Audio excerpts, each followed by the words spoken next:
बंदों गुरुपद कंज कृपा सिंधु नर रूप हरि महामोहतम पुंज जासु वचन रवि कर निकर। धर्म अनुरागियों को तथा भक्तगणों को मेरा हार्दिक नमन। भगवान श्री कृष्ण गीता में बताए हैं, कर्मण्यवाधिकारस्ते माँ फलेषु कदाचन माँ कर्म फल हेतु भूर्मा ते संगे अस्तु अकर्मणि। अर्थात फल का चिंता छोड़ करके कर्म दृढ़तापूर्वक करें, ध्यानपूर्वक करें और फल के चिंता में आसक्ति भी न रखें। फल देने का कार्य ईश्वर का है। आप केवल शुद्ध और पवित्र आत्मा से कर्म पर प्रधान समझ करके कर्म करते रहें। फल उसके अनुरूप स्वयं मिलेगा। और ते संगे अस्तु अकर्मणि, और अकर्मण्यता को भी ग्रहण नहीं करें कि भाग में जो लिखा रहेगा वही होगा। कर्म तो आपको करना ही होगा। इसलिए कर्म प्रधान विश्व करी राखा, जो जस करहि तस फल चाखा। यह कर्म प्रधान, यह संसार कर्म प्रधान है। कर्म करना चाहिए। इसलिए संत महात्मा लोग भी कहते हैं कि कर से कर्म करहि विधि नाना, चित राखो जहाँ कृपा निधान। कर से कर्म करते रहिए और ईश्वर का चिंतन मन ध्यान करते रहिए।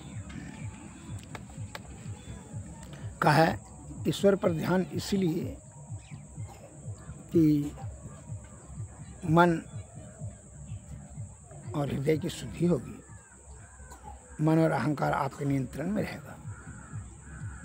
नहीं तो मन ने जो है आपको बेचैन करके चंचल, इसका स्वभाव है चंचल, बड़ा गतिमान है, ये विषय की ओर आपको लेकर के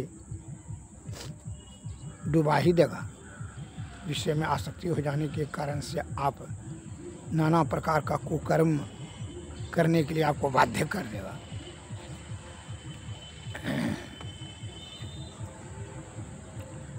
अतः पवित्र आत्मा से कर से कर्म करते रहिए और चित्त को ईश्वर में ध्यान निरंतर लगाए रखिए।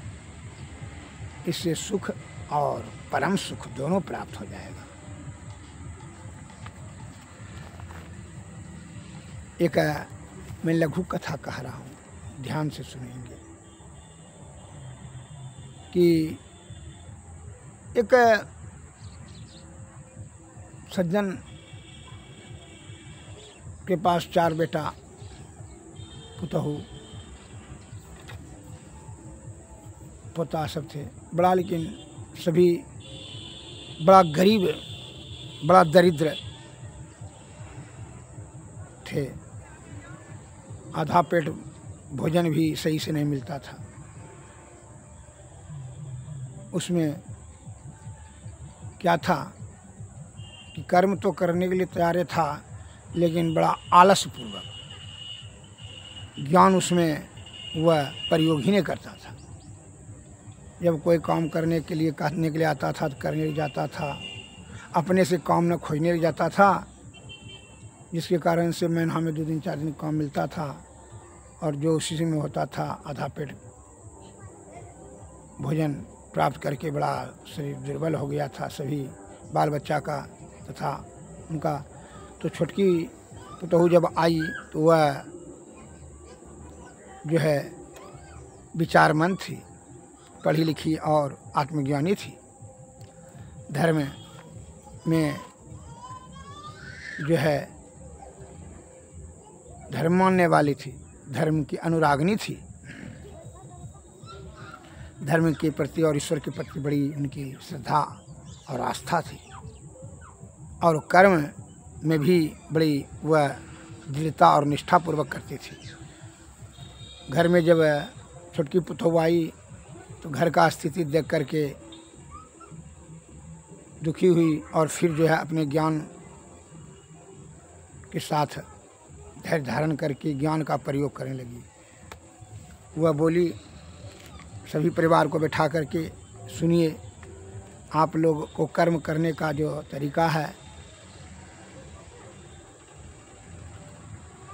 थोड़ा आलस युक्त कर्म करते हैं, जिसके कारण से घर में दरिद्रता गरीबी छाई हुई। नहीं तो 4 बेटा और 1 पिता हैं और फिर 4 पुतहू है। इतना व्यक्ति रहने के बाद भी अगर यदि 5-5 रुपया ही कमाएंगे तो 10 आदमी ने 10 से 50 रुपया रोज होगा। लेकिन किसी दिन कोई काम जब आता है तो करते हैं, नहीं तो फिर जो बैठे रहते हैं। कोई ताश खेलते हैं, कोई जुआ खेलते हैं, कोई बेगारी भेले फूटते हैं, सोते रहते हैं दिन भर। ये सब आप लोग एक काम कीजिए, ये नियम बना लीजिए कि जो भी व्यक्ति घर से बाहर जाएं तो कुछ न कुछ हाथ में, खाली हाथ नहीं आइएगा। और ससुर को भी उसने बोली कि पिताजी आप भी जो है घर से जो स्नान करने के लिए जाते हैं, गंगा स्नान करने लिए जाते हैं या खेत घूरने जाते हैं, तो कुछ न कुछ जरूर जो चीज़ मिल जाए रास्ता में उसको लेकर के आइएगा, हाथ में लेकर के आइएगा, खाली हाथ नहीं आइएगा। अगर एक मुट्ठी, अगर यदि 10 आदमी हैं तो 1 मुट्ठी लाएंगे तो 10 मुट्ठी रोज घर में आएगा। उससे बरकत होगा, वृद्धि होगी, धन में वृद्धि होगी। यह शिष्टाचार बना लीजिए। इस प्रकार नियम बद्ध रहने से, सिद्धांत के अनुसार करने से, सही नियम पालन करने से हम लोग धीरे धीरे सुखी और संपन्न व्यक्ति हो जाएंगे। तो कहा ठीक है, तुम तो बोलती सही हो। सबको कहा, पिताजी ने आदेश दिया कि जो यह पुतहू पढ़ी लिखी है, बोलती है, इसका अमल कीजिए। यह धर्म और ईश्वर को यह मानने वाली है, धर्म अनुरागिणी है, इसलिए यह पुतहू का कहना यथार्थ है, उचित है। तो इसका अनुसरण करो। दूसरे दिन से सभी जब घर जाते थे काम करने के लिए या कोई भी खेत घूरने के लिए या स्नान करने के लिए, तो 1 मुट्ठी जो है, कोई लकड़ी लाता था तो कोई बोरा चट्टी जो भी घासें लाता था लेते आता था, खाली कभी नहीं आता था। और एवं प्रकार से उसके घर में नियम बना लिए कि घर में खाली कोई बाहर से खाली हाथ आया ही न करें, कुछ न कुछ लेकर के, जो रास्ते में मिल जाए लेकर के आए। कागजे मिल जाए, लकड़ी मिल जाए, गोबर मिल जाए, किसी प्रकार का कोई भी वस्तु मिले तो उठा कर लेते आइए। तो इसका ससुर को जो है एक दिन क्या हुआ कि बूढ़ा को मरा हुआ सांप, कुछ नहीं मिला तो मरा हुआ सांप देखा। तो वही जो है बूढ़ा जो है लकड़ी पर उसको उठा करके लेते आया। तो पुतहू से बूढ़ा बोला, ससुर इसको कहाँ रखें?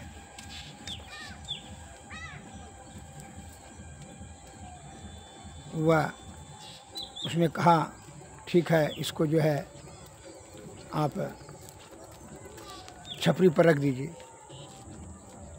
खपड़ेल का घर था, वह छपरी पर रख दिया। और छपरी पर रख करके गोड़ हाथ धो करके खाना खाया। तो संजोगात की बात हुई, जो शुद्ध चित्त आत्मा से कर्म करते हैं वह फल ईश्वर जरूर देते हैं। इस प्रकार नियम पालन करने से संजोग की बात हुई कि जो है एक कौवा है, राजकुमार गंगा स्नान करने के लिए गया था। वो सभी जो है हीरे का, मोती का हार हीरे मोती का जो हार था 9 लाख का, वह खोल करके गंगा के किनारे रख करके स्नान करने के लिए नदी में प्रवेश किया था। कौवा ने उसको खाने की वस्तु समझ करके मुंह में पकड़ करके कौवा उड़ कर करके वह भाग गया और आकर के वही जो है मजदूर के घर पर आ गया और वो हार को उसी जगह छपरी पर रख दिया और वह सांप, मरा हुआ सांप को लेकर के चला गया। कौवा समझ लिया, जैसे खाने का कोशिश किया, कड़ा चीज था, हीरा मोती खा नहीं सकता था। कौवा समझ लिया ये खाने की वस्तु नहीं है, उसको उसी जगह खपड़ा पर छोड़ दिया और सांप जो मरा हुआ था उसको लेकर के कौवा भाग गया। तो अब राजा साहब यहाँ जब यह सूचना प्राप्त हुआ कि 9 लाख का हार जो है हीरा मोती का था, बहुत कीमती हार, जिसको भी मिलेगा भाई, वो राजा साहब ने घोषणा किया जिसको भी प्राप्त होगा मिलेगा, वो अगर यदि यहाँ जमा कर देगा उसको अच्छा इनाम और संपत्ति देंगे। यह घोषणा सुन कर करके सभी ने सुना। तो जो है वह किसान की पुतहू ने देखा कि सांप तो नहीं है, तो देखो अब हार बड़ा हुआ था, आई घोषणा सुना तो वो ये राजकुमार का ही है, राजा का बेटा का ही है। तो वो अपने ससुर को बुला करके बोली कि पिताजी ये जो है ना हार जा करके राज दरबार में जाके दे दीजिए, राजा साहब को कहिए कि जो है हम मरा हुआ सांप रखे थे वही लेकर के कौवा चला गया और यह हार को छोड़ दिया, और जो भी धन इनाम दे नहीं लीजिएगा।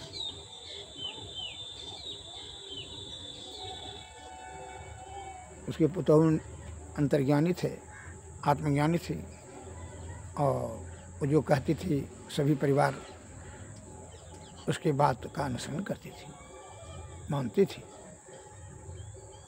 इसलिए विद्वान के शब्दों को, ज्ञानियों के शब्दों को अगर अमल करके मानेंगे, सुन करके समझ करके अमल करके मानेंगे तो आपको अवश्य है एक सफलता सिद्धि मिलेगा। तो वह पुतहू के बात को सुन कर करके समझ लिया और जो है हार लेकर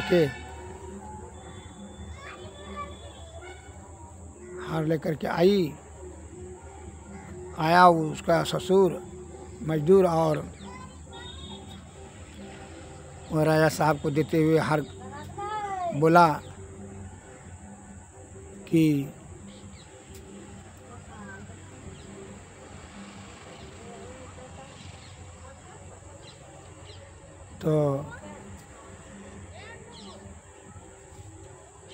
राजा साहब ये हमारे खपड़ा पर जो है कौवा ने रख करके चला गया और सांप मरा हुआ हम लेकर के आए थे।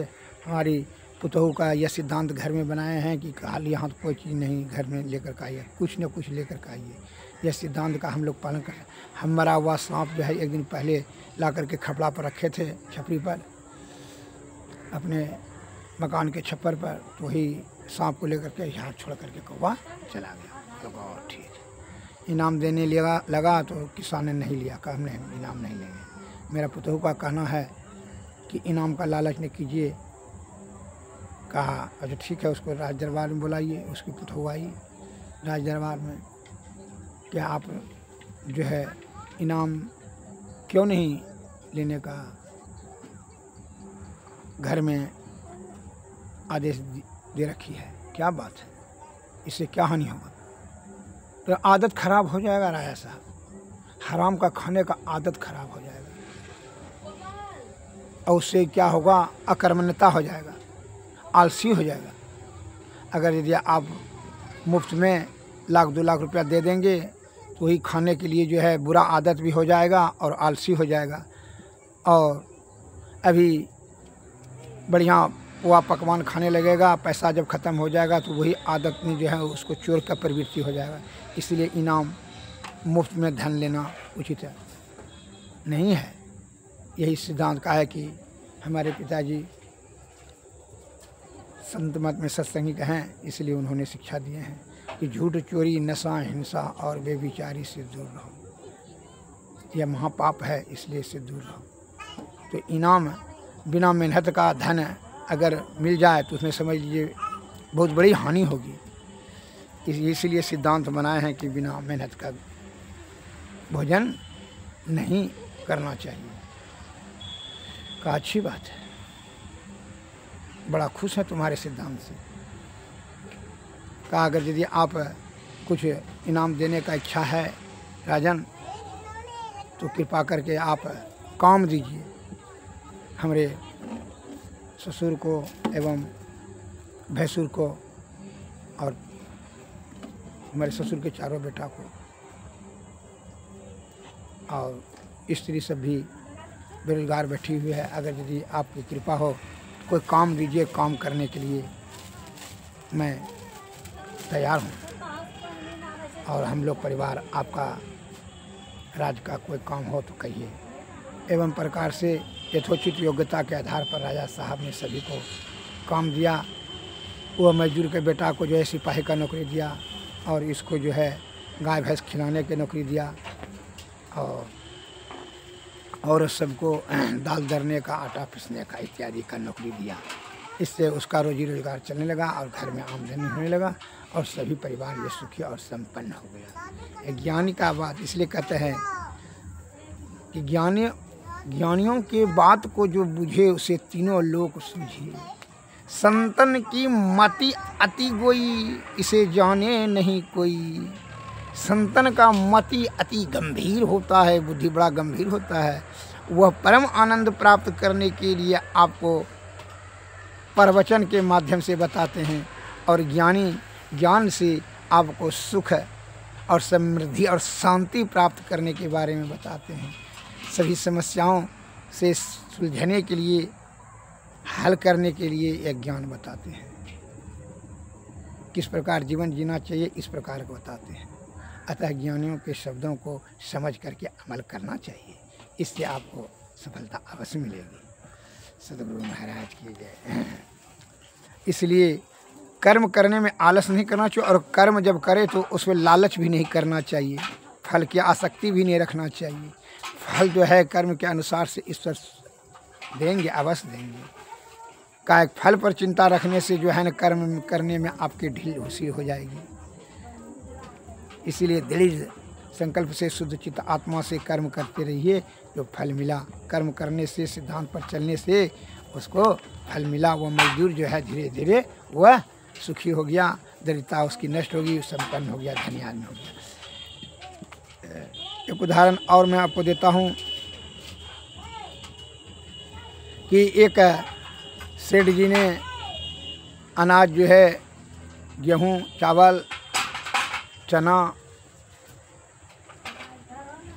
मसूर, लहार इत्यादि कलाएँ खरीद कर करके बैलगाड़ी पर 100 बैलगाड़ी पर लोड करके, बहुत पहले की बात है, अभी ट्रक था, उस समय ट्रक का साधन नहीं था। बैलगाड़ी पर लोड करके 100 बैलगाड़ी पर यह अनाज खरीद करके अपने से राजस्थान में जा कर के बेचता, और वह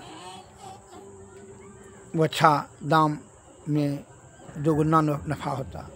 उधर से जब बैलगाड़ी आता तो सेठ जी ने आदेश दे दिया कि सभी बैलगाड़ी जो है यह बालू को बोरा जो खाली है, यह बोरा में सभी बालू करो, रेगिस्तान का बालू करो। और तो गड़ीमान साहब ने कहा कि बालू क्या कीजिएगा सेठ जी? क्योंकि क्या करेंगे नहीं करेंगे, आपको भाड़ा हम दे दिए हैं, अप डाउन दोनों का, आने जाने का जब भाड़ा दे दिए हैं, जो कहा जाए उतने करो। तुमको अगर यदि बुद्धि रहता तो तू गड़ीमानी हमरा काहे करता? तुमको जितना आदेश दें उतने काम करो। व्यापारी कभी जो है कर्म से करने में काम चोरी नहीं करता है, जो है आलसी नहीं करता है। तुमको जितना कहा इधर खाली जेबे करेगा, गाड़ी का भाड़ा हम दे ही चुके हैं, बालू करो। तो उस सब ने समझा कि बालू सेठ जी का जो है ये दिमाग विक्षिप्त हो गया है पैसा के घमंड में, बालू से क्या होगा। इसलिए ज्ञानी का बात कोई समझ नहीं सका तो बालू कर लिया। जब सेठ जी ने आदेश दिया कड़ा से, तो सब ने बालू कर करके बैलगाड़ी पर लाद लिया। यहाँ आया, अब कहा सेठ जी ने अपने जो है घर पर रखवाया, एवं प्रकार से बहुत बालू जमा कर दिया था। और एक समय की बात हुई, ये जमा करते जाता था बालू। और एक समय की ऐसी बात हुई कि राजा को, वही राजा को जो है एक बीमारी हो गया। वैद्य ने उसको बता दिया कि इसको रेगिस्तान के बालू में 1 महीना तक गला तक इसको गाड़ कर रखा जाए और पानी उस पर दिया जाए बालू पर, जो कि इस ठंडा के कारण से इसका लहर जलन शरीर का शांत हो जाएगा, रक्त कण समशीतोष्ण हो जाएगा, उष्ण हो गया। यह उसके ताप से घर मिला कोई औषधि सेवन कर लिया या भोजन कर लिया, जिसके कारण रक्त कण उष्ण हो गया और यह बेचैन और व्याकुल हो जाता है, बीमारी से ग्रस्त हो गया। इसको रेगिस्तान का बालू चाहिए। तो कहा रेगिस्तान में राजा साहब को कैसे ले जाए बालू? यहीं से पता लगाया, कोई जो है सिपाही ने कहा कि एक सेठ जी के पास जो है बालू को रखवा कर रखता है, ननवा कर रेगिस्तान से। करते तो ठीक है, वही बालू को खरीदा, जबकि वह बालू का जो है 1 लाख रुपया लिया सभी बालू का, जबकि वह 1 लाख रुपया इतना दिन में नहीं कमा सका था साल भर में। वो जो है बालू का राजा साहब ने 1 लाख रुपया दे करके खरीदा और वही बालू में जो है वह गला तक जो है भीतर में रहता था और ऊपर से पानी देता था। वह पानी से रक्त के ठंडा से उसका रक्त कण समशीतोष्ण और वह रोग 1 महीना में शांत हो गया। एवं प्रकार से कहने का तात्पर्य यह है कि जो चीज़ का यथाशीघ्र आप फल प्राप्त करने का इच्छा रखते हैं तो वह जो है क्या होगा, कम फल मिलेगा। और जितना कार्य में संलग्नता रहेगा, संलग्नता और दृढ़ता, परिश्रम, उसका फल भी अधिक मिलेगा। इस बात को सदैव रखिए। इसलिए फल का चिंता को छोड़ कर करके कर्म करना चाहिए और करने में फल में आसक्ति नहीं रखना चाहिए और आलसी भी काम में नहीं करना चाहिए। आलस से अगर यदि पहले सोच लेता आगे दो बालू ले अगर क्या करेंगे, बालू निहन बिकता है, तो आज 1 लाख रुपया उसको सेठ जी को नहीं मिला। एवं प्रकार से इसीलिए भगवान श्री के कहा कर्मण्यवाधिकारस्ते माँ फलेषु कदाचन माँ कर्म फल हेतु भो माँ ते संगे अस्तु अकर्मण्य। श्री सद्गुरु महाराज की, श्री सद्गुरु महाराज की जय।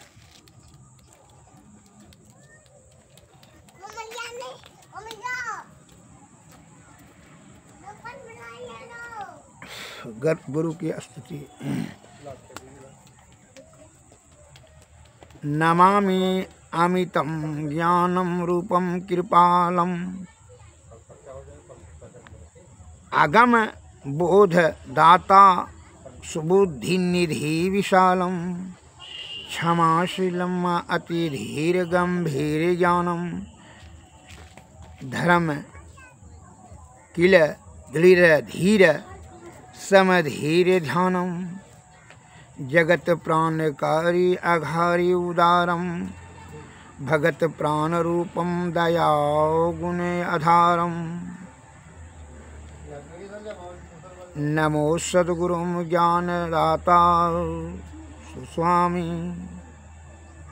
नमामि नमामि नमामि नमामि हरन भरम भूलम दलन पाप मूलम करन धर्मम मूलम हरण सर्वम शूलम जलन भव विनाशन हनन कर्म पाशन तनन आसनासन गहन ज्ञान भाषण।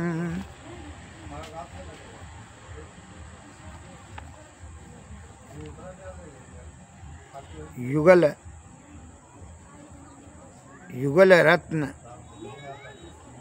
पुरुष परमार्थम दाता दया गुण सुमाता अमर रसे बिलाता। नमो सद्गुरुम सर्वम पूज्यम आकामी नमामि नमामि नमामि सर्व सिद्धि दाता अनाधन को नाथा सुगुण बुद्धि विधाता कथक ज्ञान गाथा।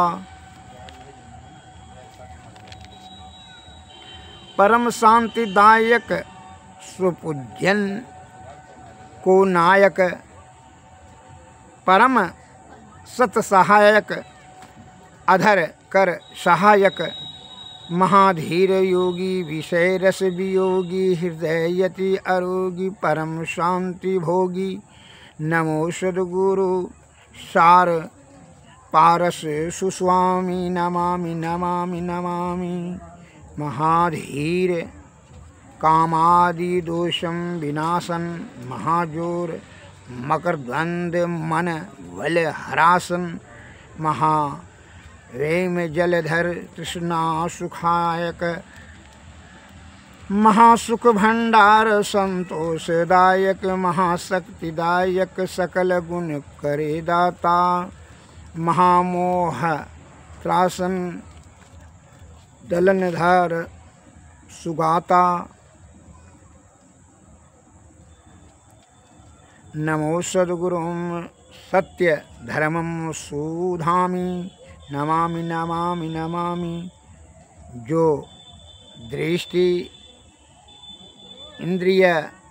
इंद्रियन नाम घन विषय अपारी हे सद्गुरु सुगा रूढ़ सकल विषय संहारी महामोह घन घोर रजनी विविड़तम है सद्गुरु वचन दिव्य सूरत किरण सब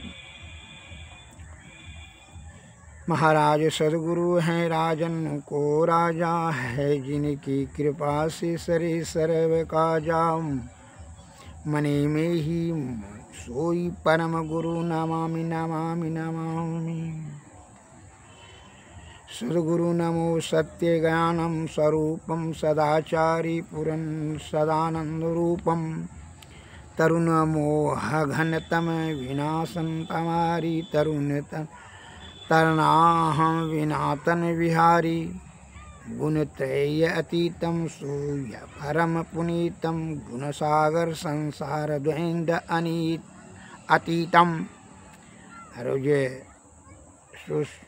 समसुत वैद्य परम दयालु कलकर रुलकर प्रभु मध्य प्रभु ही कृपालु मननशीले समशील अति गंभीर मरुतम मदन मेघम सुयोगी सुधीरम महान लाभ युगल मद समम धीरा हालत चलल ब्रह्म इंद्रिय दमन वीर राग दोष वीनम शुद्ध शांति स्वरूपम राकापतिम तुल्यम शीतलम अनुपम जरा जन्म मृत्युम परम पार परमी धामी जगत आत्मतुल्यम हृदय अति अकामी कृतिषु भृंगम समम सोसु स्वामी किंटनः स्वयं सम करण गुरु नमामि जगत त्राण करतारुम हताम भवजालम जरा जन्म हताम रुकर्ताम सु भालम यददम जपम तप फलम हूँ नौकामी यक सद्गुरु पद नमामि नमामि नमामि श्री सद्गुरु महाराज की श्री सद्गुरु महाराज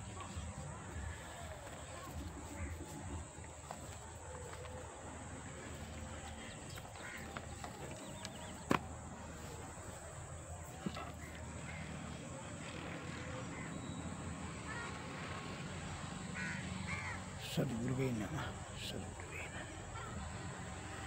आरती तन मंदिर में कीजिए दृष्टि जुगल कर सन्मुख दीजिए चमकै बिंदु सूक्ष्म यति उज्ज्वल ब्रह्म ज्योति अनुपम लख दीजिए जगमग जगमग रूप ब्रह्मंडा निरखी निरखी ज्योति तज दीजिए शब्द व्यास सरल चर कृकरि सारस जी ऐसी जुगति कया गढ़ त्यागी भव भ्रम भेद सकल मल चीजी भवखंड आरती यह निर्मल करिमेहि अमृत रस पीजी आरती तन मंदिर में कीजिए दृष्टि जुगल कर सन मुख दीजिए। श्री सद्गुरु महाराज की जय। श्री सद्गुरु नमः। सद्गुरु नमः। नमस्कार। जय हिंद।